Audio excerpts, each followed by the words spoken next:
There we go. So, MacKenzie, I am thrilled that you have made time to join us for this podcast because I've been so eager to meet you. Many of the people that are going to be on it are people that I've had long relationships with, but instead I've been stalking you. I love stalkers. Bring them on. Enthusiastic, happy stalker. I'm a positive stalker.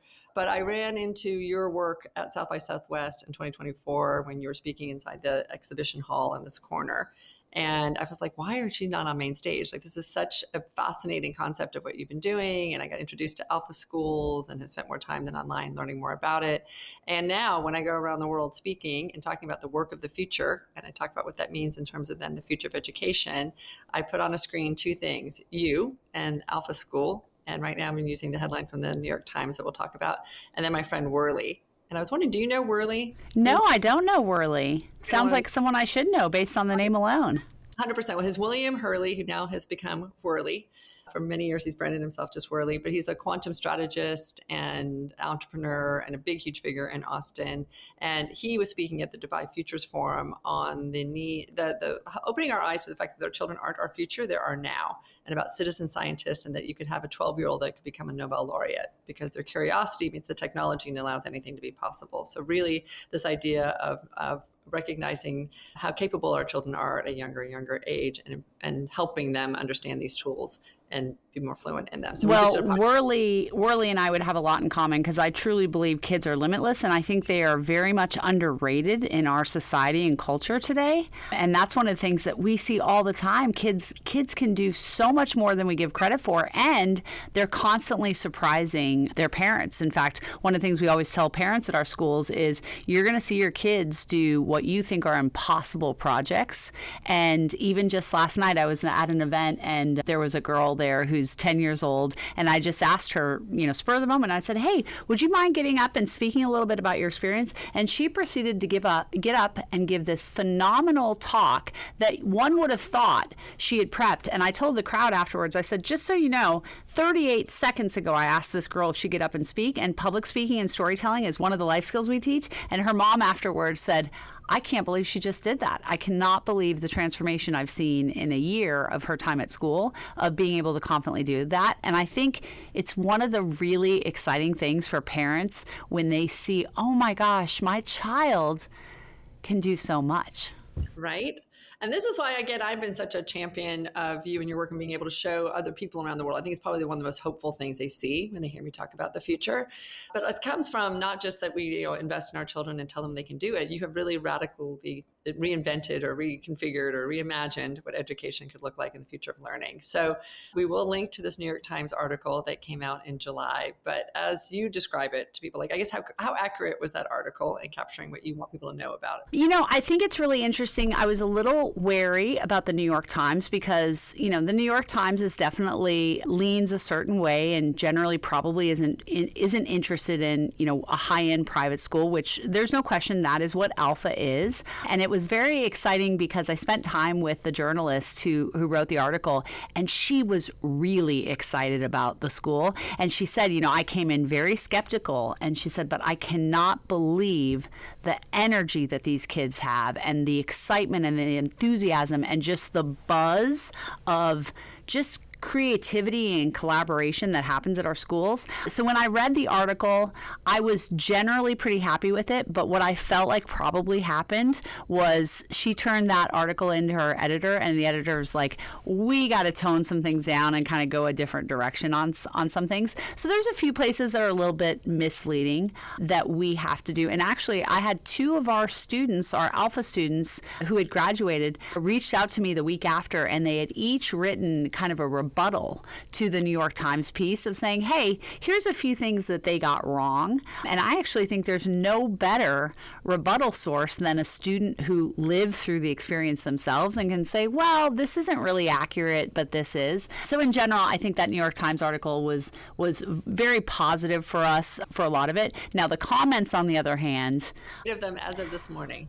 Yeah, and they can get a little feisty in the comments, but I really find most of the time, and this may be your experience as well if you've been talking about Alpha, upon first glance, people get stressed out. Oh my gosh, robo, AI, Terminator, what's happening? Kids shouldn't be, isolated on computers with no adult interaction. And then when they take about 3 minutes to actually understand what we're doing, suddenly the lights come on and they realize, oh wow, this really could transform the educational experience. And that's part of the reason that I love doing things like having conversations with you and being really transparent about not only the academic results we're getting, but the types of experiences that our students are getting to have and how they're developing life skills, and how this way of education create so much more space and time for our kids to interact not only with each other, but with these incredible adults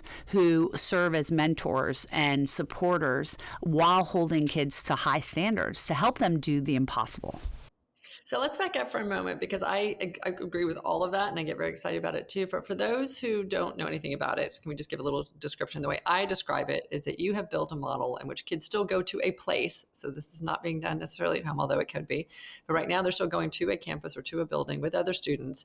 And they spend 2 hours in the morning working with adaptive apps to help them learn the core curriculum they need to know at the schedule and pace and the way that they each need to learn.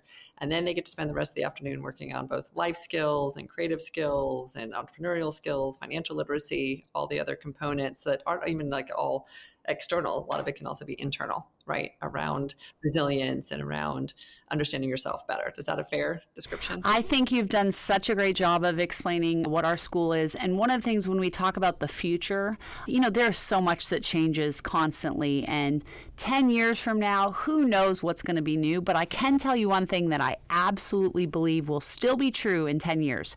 Parents are still going to want to drop their kids off somewhere where they're with other kids and adults for an all-day experience. School is a bundle. There are so many aspects of school besides learning academic knowledge. It's socialization and friendship and babysitting, daycare, everything there. And so I think that's one of the things that when people imagine, how could education change with the advent of artificial intelligence and technology that's available, while there are going to be more and more options for students to do virtual school experiences, which we already are able to offer that through a homeschool program.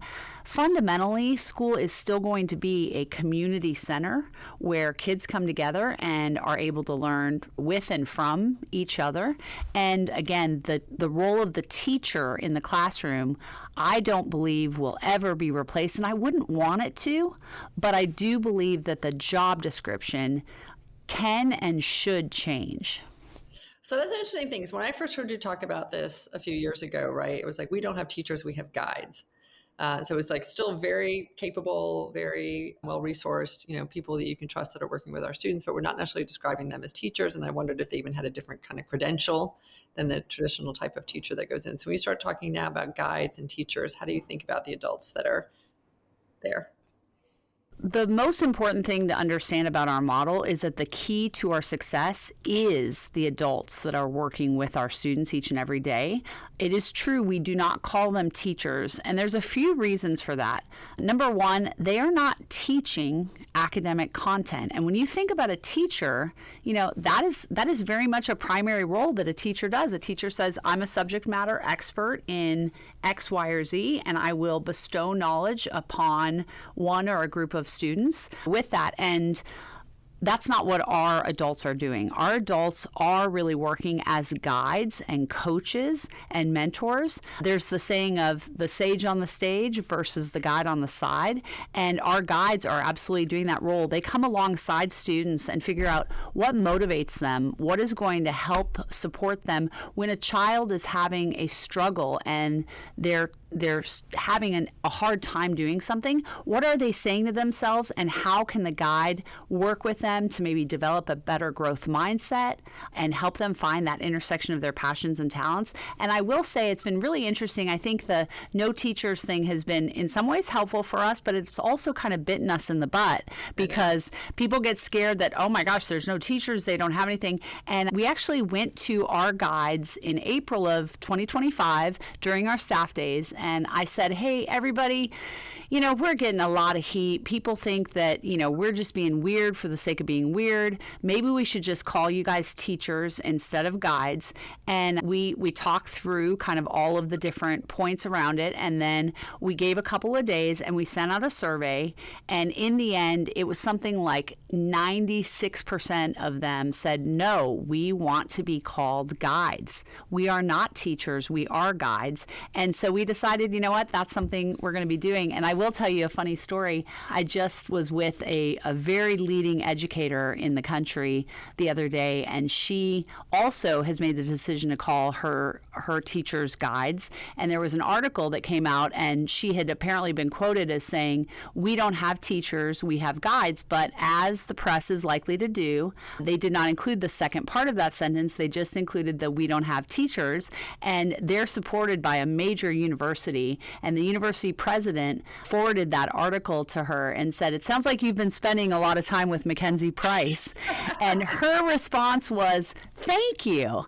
And so what I believe is that as we help people understand that adults can provide immense value to young people when their time is freed up to be able to connect on that personal level. And I believe most all teachers got into their career field because they want to make a positive impact on kids. And I think the best teachers often realize themselves that what makes them so successful is when they're able to connect with a kid and get them excited. In fact, I was just having a conversation last week with my favorite teacher of all time. He was my junior and senior of high school business teacher, and he's probably 80 years old now. And we were chatting, and he said, in my 31 years of teaching, I remember the most important thing is it's not what you say, but it's how you make a student feel and how you connect with them.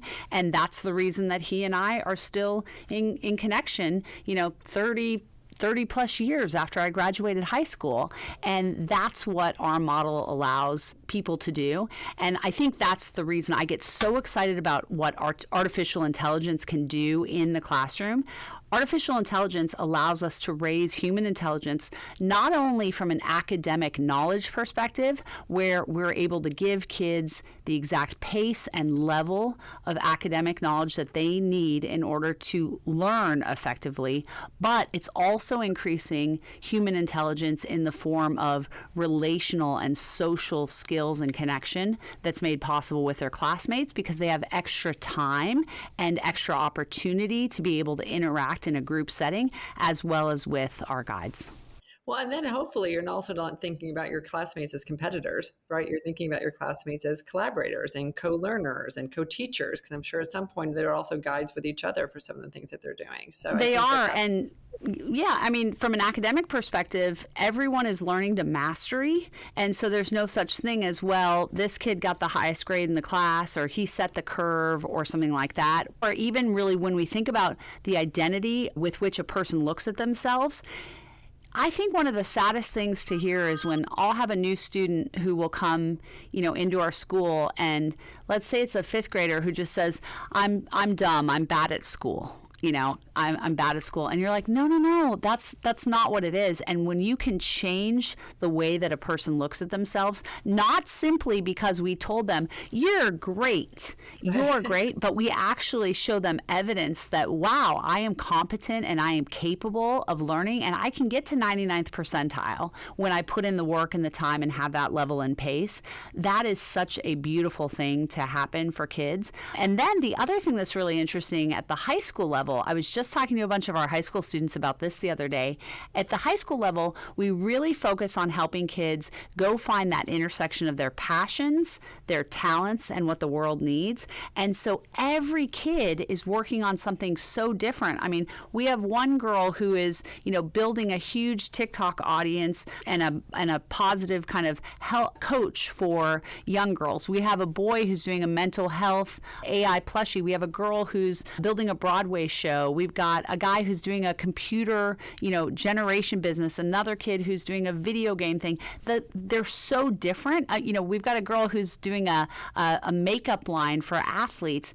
Everything is so different, and they are able to support and cheer each other on. And then, of course, that brings up just the other part. When you have a culture where kids are realizing, like, I'm capable and I can do hard things, and they feel a sense of ownership, they call themselves and each other just to a higher standard, and they support each other. And that's really been helpful. Well, and that's why, again, when we talk about what we want kids of the future to be prepared to do, right? This is the way I describe it, right? Your curiosity is as unique as your fingerprint. So really being able to own that and not feel like you have to compare yourself to everybody else and do the same things everybody else is doing, but to really, really own and then, create action around your curiosity and to be able to collaborate and to build with each other. And we say those words, but we don't ever teach kids how to do it. And I think that your program naturally does that, which is why I get very excited about it too. You posted something recently, because you're very prolific in sharing your enthusiasm for this alternative way of thinking and educating our kids. Something about the biggest misconceptions about the failures that currently exist that parents just don't want to admit, right? That you're addressing. It's not like you're just coming and going, ooh, AI is cool. Let's just jump in and start doing AI. There are many systemic breakdowns in how things currently exist that this becomes a solution for, or at least, partially a solution for. And the way I describe it too is like, I'm not describing this as the only model, but it certainly is a provocative one that gets us to think differently. So do you want to talk to some of those things that parents don't want to admit about what's currently happening to their kids in the current model? I think that there are so many misconceptions about what makes great education and what doesn't. And one of the reasons I think that happens is because education is such a personal experience, not just for us as parents raising kids, but we all went through this ourselves. And what we often find is parents will kind of say, well, hey, my kid should be educated the way I was educated. I turned out great. So, this should be good enough for them. And I actually was in the same boat. My husband and I were both products of public school growing up. We were successful students. So when it was time for our girls to go off to school, we sent them to our local public school district, which is considered one of the very best in the state, if not the nation. But what I realized quickly was an inherent flaw in the model. The teacher in front of the classroom teaching in a time-based system, one size fits all, one teacher to 20 plus kids, it just doesn't work. It's so wildly inefficient. And it used to create the reason that model was created originally during the Industrial Revolution was they had to figure out a way to educate the masses. Prior to that, education was reserved for the elite, and they had to figure out how can we educate the masses. And it did do a very good job of that, but it also did a very good job of creating the type of people that were needed for that day and age, which were people who would be compliant, who would follow directions, who would listen and raise their hand and ask permission and think inside the box. And our world is just totally different. And so when my girls were plopped in that classroom and I started seeing what their day-to-day experience was like, it reminded me of my own. And it also reminded me of how much I thought school was really dumb. I did not like school. Even though I was good at it and was willing to do the work to get the grades, I didn't like it. And I just looked at my kids and I'm like, I can't watch them go through 12 plus years in this system. I can't do it. And so I think that's one of the things that I noticed. Now, what a lot of people will instead interpret flaws to be are things like, well, there's not enough funding. There's not enough school funding. And that's actually not true. In fact, so many school districts are spending anywhere between $18,000 and $36,000 a year per student. Now, one of the things that's tricky about that, a lot of people say that's not true. Well, what happens if you really look at the budget of a school? Schools will do things like, well, we don't include facilities, we don't include administrative fees, we don't include this. This is how much we're spending on the student in the classroom. But when you look at the whole picture, money is actually not the issue. I also think teacher training is, not the result. And you can see years of philanthropic money that has just gone down the drain with trying to work on this. And what's really exciting about where we're at in history is we finally have an opportunity to totally turn over that model of the teacher in front of the classroom, one size fits all, and that's what it can do. So I had the Secretary of Education visiting our school in early September, and one of the things I told her is I said, I really hope that as you guys are considering trying to be an AI first education beacon, that you don't just put a chatbot on a kid's computer or give the teacher some AI training tools and then say, put some Band-Aids on the same model. Use this as an opportunity to finally deliver the one-to-one mastery-based tutoring experience that technology enables kids to have that's not possible in a current system, and change that role. So, the advantage is the compression of time, because I think that's what you're saying, right? If I just have a chatbot that still takes me through 6 hours of traditional academic stuff, and whether I use Conamigo or I use another thing to make me feel as though maybe I have a little less homework at night, or maybe I can advance my, or tutor me. Like my kids were fortunate enough that they were able to get some support if they needed it, or maybe even advanced stuff. We taught them Singapore math with some woman in the neighborhood, because I thought that was a better way of getting over some math challenges or math phobia.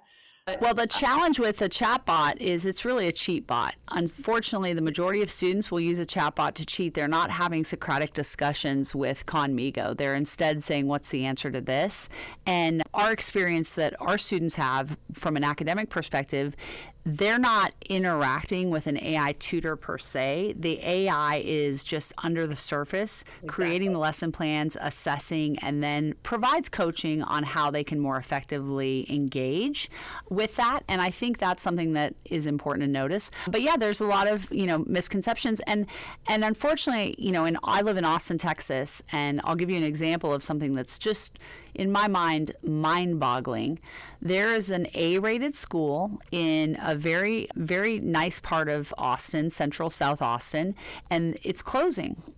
And when I asked, well, why is the school closing? They said, well, it's A-rated, and so what they're going to do is they're going to farm all of these kids out to the more poorly performing schools, and that will help raise up the thing. And I thought, what a crazy example of, I don't understand it. And then the other thing I will tell you that's a little bit shocking, you might be surprised to hear this, but we had a number of students join our community this past fall. And as part of when a new student comes in, we do assessments to understand where they're at. And these are kids who are coming from very high-end private schools. And these are students who are getting A's and B's on their report cards. And here's what we found. If a student had an A on their transcript in a subject, that means they're anywhere between 1 year ahead and 3 years behind. If they were a B student on their transcript, they're between 3 and 7 years behind. And what we will just say very directly, private schools are lying to families about how their kids are doing. And it's an example of the fact that it is very, very, very difficult for a teacher who's got a group of students that are the same age but completely varied in their knowledge grade to be able to meet each student where they are. And I think teachers are underpaid, they're overworked, and they're underappreciated. And no wonder our system doesn't work. Kids, we just interrupt, but we were in LA when my oldest one was going into middle school. We went and toured all the schools, and man, those teachers were tired. Right. And this is before COVID, this is before a lot of other things. But when you started talking about, do you have a robotics program and do you have whatever, they were looking at us going like, are you crazy? We're just trying to get through the day. I was like, wow. And so we ended up moving to Austin because we wanted to be in one of the most highly resourced public school districts that was there. And it did end up meeting the needs of my children. But I kept thinking they're at the very, very, very last bit of the old, they have the best bit of the old system. Right? Within the old system, I found the very best version of it that I could find, but it was still the very old system. And we knew that it was going to be, at some point disrupted and changed and done differently. So I think just, again, I want to make sure people who are listening to this get it.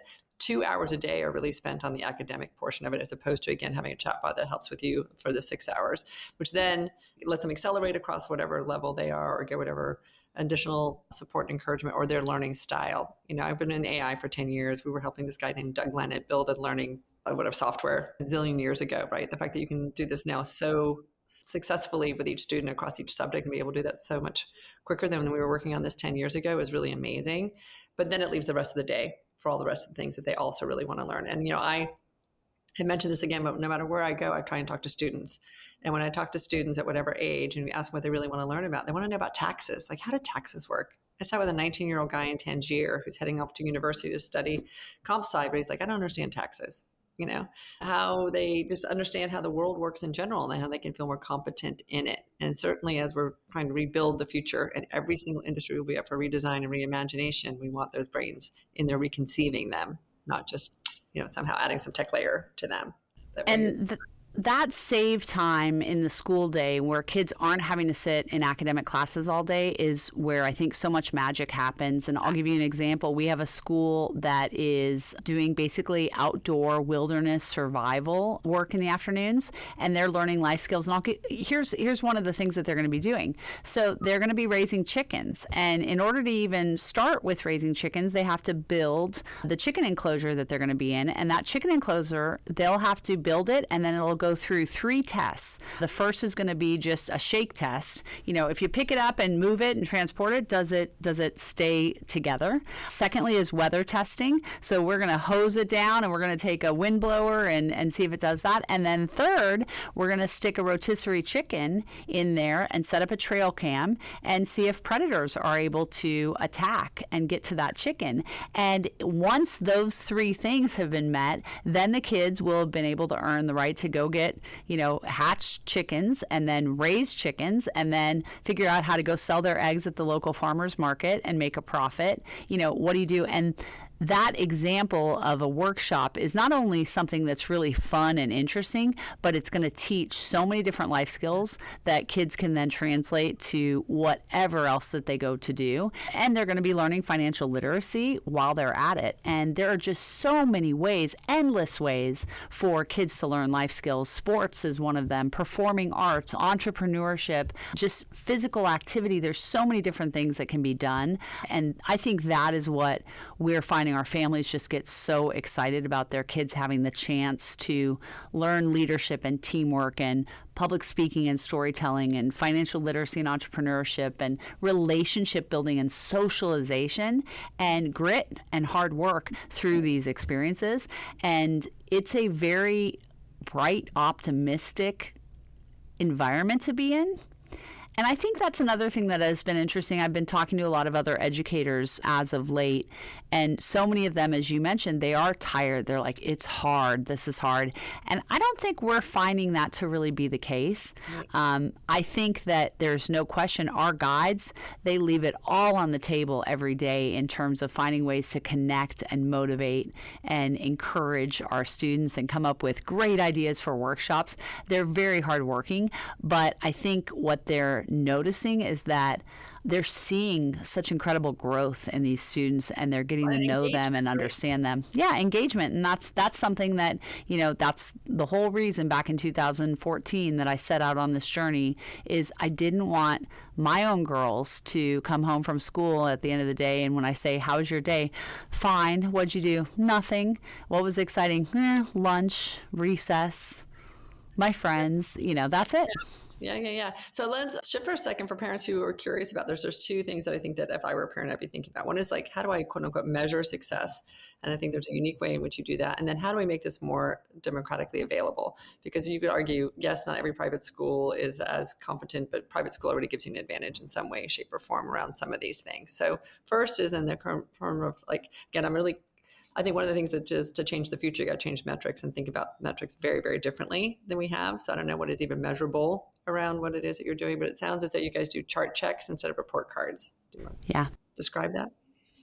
I really believe that having measurable outcomes is important, and we do that in multiple ways. So first, academically.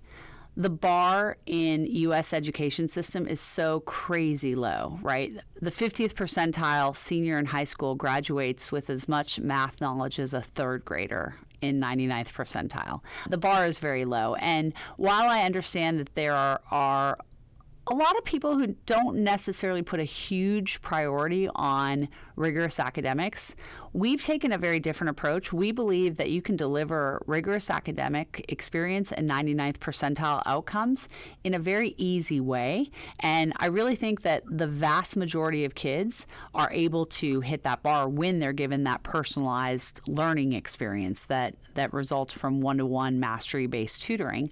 And so we measure our academic results. We use something called NWEA MAP assessments 3 times a year. And we're basically going to say, say, okay, if the anticipated growth rate for a student in, the 75th percentile would be they're going to go up 3 points in math in a year, we will say our student is going to go up 6 points. And it gives parents a very easily measurable way to understand, are we generally learning 2x? It gives students an easy way to do that. And I think the interesting thing about that assessment is that standardized testing in the traditional world has gotten a very bad reputation, and I understand why. Because there's all this stress, all of this preparation put towards the standardized test. The kid takes a test, and then nothing changes for that child based on the outcome of that test. The school might get a grade saying you're a D-rated school or you're an A-rated school or whatever it is, but nothing changes. Whereas in our model, we can take those assessments and we feed them into our AI tutor, and it allows us to go and pinpoint, here's the holes in academic knowledge that a student has, and let's go fill those holes. So it's a very, very helpful tool, and it's something that our students come to really value. They're like, oh, this MAP assessment is just, it's a tool that gives me feedback on what I know and what I don't know. And it goes that way. Right? Yeah. And so that's a way we measure, we have 3 commitments at our schools. The second commitment is that students will learn 2x in 2 hours. And that is a very quantitative way for families to understand, are we delivering on that? Our first commitment is that kids will love school. And we are also able to put quantitative assessment to that. We survey our students every 6 weeks at the end of a session and say, do you love school? Yes or no? We usually get about 95% of our students saying that. We take it even further. We say, would you rather go to school or go on vacation? And we get between 40 and 60% of our students say they would rather go to school than go on vacation. In fact, before I came to this podcast, I just got sent an article that was posted. I haven't even read it yet, but the headline was a school where a kid said he'd rather go to school than go to Mexico on vacation with his family. So it was some sort of LinkedIn. I'll learn more about that. But that's something that we can measure too, are kids loving school? And then our third commitment is that kids will learn life skills. We're able to assess that as well. And so let's take an example like grit. The idea of being able to stick with something even when it's challenging, even when it's hard, over a long period of time. Life skills have typically been something that are considered very soft, and so it's hard to understand, does a student actually know how to do this? At our schools, we don't give kids the book Grit by Angela Duckworth and say, read this book and write a book report on what grit is. Instead, we have kids participate in all kinds of different activities that will display grit. So one of our very famous examples of grit is a grit triathlon, where our students have to do 3 things. They have to be able to solve a Rubik's Cube, they have to be able to juggle 3 items for 30 seconds, and they have to run a mile without stopping. And what happens when we first will introduce this challenge that kids have to be able to accomplish, the kids will say, oh my gosh, I can't possibly solve a Rubik's Cube, or how am I ever going to run a mile without stopping? And that's a perfect opportunity for our guides to introduce growth mindset strategies like the power of yet. Hey, I can't solve a Rubik's Cube yet, but when I learn that there is an algorithm and I practice this algorithm and I take time to do it, and if I start juggling scarves, eventually I'll get to the point where I'm juggling 3 balls. And if I incorporate atomic habits and walk a mile and then start adding a little bit of running, pretty soon I am running that mile. And when you watch a kid do this grit triathlon and they have solved the Rubik's Cube, juggled the 3 items, and run the mile, that shows that that kid has developed grit. It's a great example of something. And so what we do for all of our life skills workshops, we have an event at the end of each session for each workshop that's called a test to pass. And it's something that we open up to parents, as well as we'll actually invite people from the public to come as well. And the kids will do something that kind of shows, hey, this was a life skill that they were working on in this workshop. For example, I was in Scottsdale this week, and the test to pass event was kids were going to compete against their parents to be able to change a tire on a car. And, they were learning a teamwork skill and things like that are happening. So there's measurable ways of actually understanding, did a child learn this life skill, or is it something they need to continue developing? The other thing that's really interesting when you think about life skills is that grit for a kindergartner might look a little different than grit for a 5th grader or a 10th grader. How do you kind of scaffold those things? Financial literacy for a kindergartner starts with a certain amount of information and then grows to when our 5th and 6th graders are running food trucks or Airbnbs. And so we can basically help students as they grow in age and experience, continue to develop those life skills at sort of the next levels. And by the time our kids are in high school, we really are shooting for our kids to be not just good for their age, but good in general, world class. In fact, we ask our students to work on Olympic level projects, right, that are truly impressive. I mean, again, and I go and I brag about your students when I get the opportunity, the difference between starting a skateboard park versus doing a trifold report. I want to be like to have a skateboard park. 9-day difference between those two things, which is basically the contrast. But for those who are listening who either don't have access, because your schools are growing now across the Southwest, I think, right? I met somebody in Santa Barbara who was all excited about Alpha schools. I'm like, oh my God, they're here. I didn't know that. So, but they're growing around, but they're still private schools for the most part. But there are ways in which you're building all these other brands and other ways of access to this way of understanding that helps make it more accessible for parents. Yes, let's talk about that, because that is really the elephant in the room. Is 99% of people can't go to a super expensive private school like Alpha, which, to be clear, we are. Our tuitions for Alphas are between $40,000 and $75,000 a year, and that's astronomical for the vast majority of people. Now, there's a few things that go into that experience that we have. One is the life skills workshops that we are doing for these kids are pretty amazing, right? In terms of what we put the resources, our guide to student ratios are very good. Our facilities are great. Those types of things that happen. We also believe in paying our guides very well, so they're making 6-figure salaries. So, but I recognize this is sort of a utopian environment, and the key is how do we take this model of education and get it out to the rest of the world? And there's a few ways that we're working to do that. One is we've opened up other school models at lower price points. The lowest we've gotten to so far is $10,000 a year. And in states that have educational savings accounts and have implemented school choice, that would enable a parent to take advantage of an ESA and have zero tuition. It's still a private school, but there could be a way to do that. We've also been able to take our time back learning platform and make that available for other entrepreneurs who would say, hey, I want to go start a school. I want to use the academic model that Alpha has created, and then I'm going to go do whatever I want to do in the afternoon, and I'm going to charge whatever tuition allows them to operate. And I think that there are ways for more people to get involved in this education revolution. On the public side, we've had a lot more challenge on the public side, and I understand why.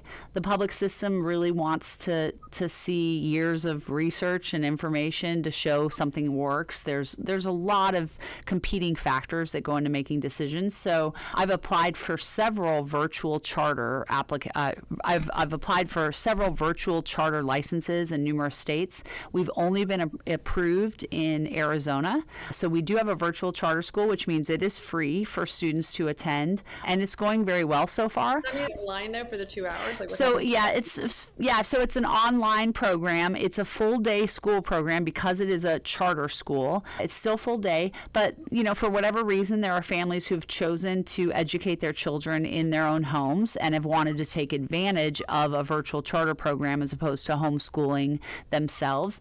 And I think that's a great thing that'll help us show results. In fact, I had a conversation with a reporter the other day who was fairly antagonistic and definitely was out to try to get me. And, we were talking about that. And one of the things I said is that's great about the public system is we are accountable for providing results. And if we don't deliver great results, then we probably won't last very long. And that's one of the reasons I'm also very transparent about our results in the private system too, because I believe that if we can show people what this model can do, it eventually will become more democratized, and maybe it will be adopted in a public system in order to make it more accessible. The other thing that I think is an interesting conversation, that often people will have, and this antagonistic reporter, asked me the same thing. Well, of course, in your private school, you're getting great results because you've got a selection effect. And you know what I say to that? You are absolutely right. Any parent who has raised their hand to say, you know what,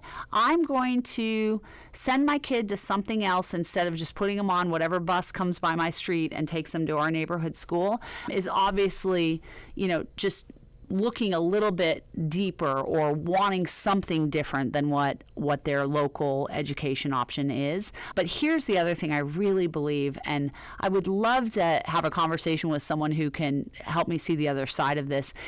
Why would we not take something that's working really well and just try it for something else, right? Just try it in another system. And, again, if it works well here, it feels like maybe we should allow more people to see if it works. And so hopefully we will. We are doing some pilot programs with some intervention in public schools. Mm-hmm. And again, those are actually outcomes-based programs where they don't pay unless they get the outcome that we are saying they will.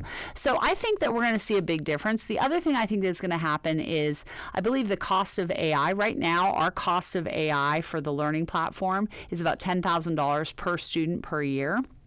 I believe that cost is going to go down drastically in the next 5 years. In fact, in the next 5 years, I believe that every kid will have access to a tablet that they can hold in their hand for $1,000 a year that will be able to teach them everything they need to know. So, the future's bright. And that's one of the things you said, is you're an optimist about this. And I am too. I get so excited. And I believe there's never been a more exciting time to be a 5-year-old.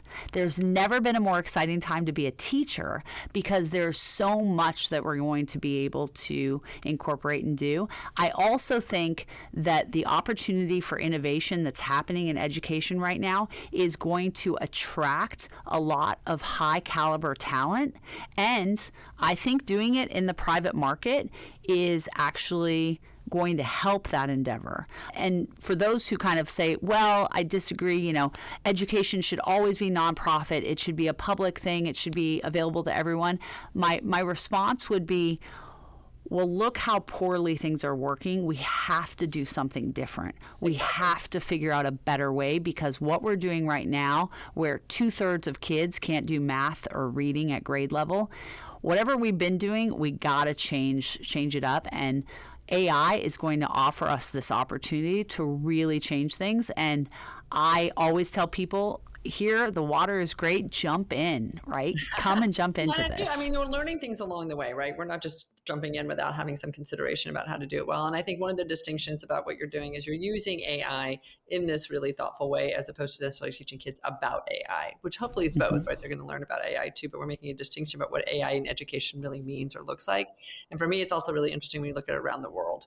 Right. There's a global aspect to this, that countries that are putting a tremendous amount of effort and energy and funding behind it. And we want our kids to be able to thrive in a global world that's going to become more and more interesting as we go ahead. So well, and that's the whole other part of AI, that our students in the afternoons are getting exposure to AI tools that are helping them, that they're going to be able to understand how to use in order to give them superpowers. So, for example, there's all these great public speaking AI tools that will help give kids feedback on how they can make their talks more engaging, how they can improve those things. There's incredible AI tools that help kids make graphic novels and create movies and write stories and all these things, all kinds of things. And when we also can give students enough exposure and understanding about these AI tools, that they start to learn, you know what, ChatGPT is a terrible writer and I should not have it write my paper for me, but It can be a great feedback provider.